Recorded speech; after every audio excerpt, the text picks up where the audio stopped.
mereka mesti faham. Allah Ta'ala mengisytiharkan ketika mencipta Nabi Adam alaihissalam bahawa di antara urusan manusia di atas muka bumi ialah urusan khilafah, iaitulah memerintah bumi dengan hukum Allah Subhanahu wa Ta'ala, dengan peraturan Allah Subhanahu wa Ta'ala. Inilah yang dinamakan politik Islam. Dan para nabi-nabi alaihimussalatu wassalam telah dinyatakan oleh Rasulullah sallallahu alaihi wasallam, kanat banu Israel tasusuhumul anbiya, adalah Bani Israel yang menjadi pemimpin siasah mereka ialah nabi-nabi alaihimussalatu wassalam. Apabila Rasulullah menegakkan negara Islam yang ditegakkan oleh Rasulullah adalah sah mengikut ilmu politik dan mengikut kaedah undang-undang antarabangsa. Apa yang dilakukan itu adalah sebuah negara. Apa yang dilakukan itu adalah pemerintahan Islam. Apa yang dilakukan itu adalah politik Islam. Kerana mengikut kaedah Islam. Dan mengikut kaedah yang bukan Islam sekalipun.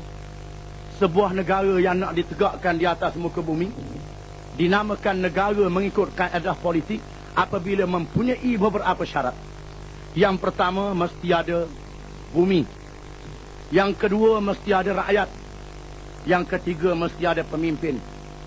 Yang keempat, mesti ada perlembagaan. Yang kelima, mestilah ada syakhsiyah ma'nawiyah ataupun kedaulatan, kepribadian sebagai sebuah negara. Kemudian kita kaji, adakah yang diamalkan oleh Rasulullah SAW di Madinah mencukupi syarat-syarat ini? Yang pertama, ada negeri. Rasulullah mendapat sebuah negeri yang diberi oleh golongan Ansar, iaitulah negeri Madinah. Rasulullah berhijrah daripada Mekah ke Madinah kerana penduduk Mekah yang dikuasai oleh Abu Jahal tidak mengizinkan bumi Mekah ditegakkan ajaran Islam, ditegakkan negara Islam. Apabila penduduk Madinah memberi bumi Madinah, menyerahkannya kepada Rasulullah sallallahu alaihi wasallam, Rasulullah menegakkan negara Islam di Madinah. Ada bumi, ada negeri.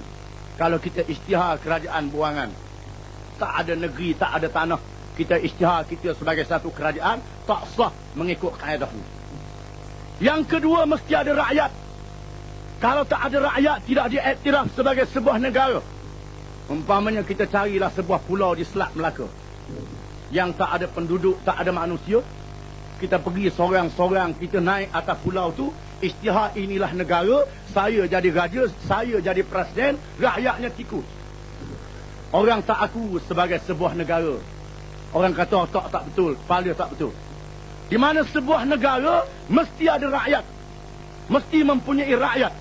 Dan negara yang ditegakkan oleh Rasulullah sallallahu alaihi wasallam mempunyai rakyat, dan rakyatnya terdiri dari kalangan orang Islam. Orang Islam yang menjadi rakyat ini daripada kabilah Aus, Khazraj, penduduk asal Madinah, dan dari kalangan muhajirin yang datang dari Mekah, dan rakyat yang bukan Islam. Ada juga orang yang bukan Islam yang jadi rakyat. Jangan kita faham bila nak tegakkan negara Islam ini semua rakyat mesti Islam. Orang yang bukan Islam tak boleh tinggal dalam negara Islam. Jangan kita faham begitu.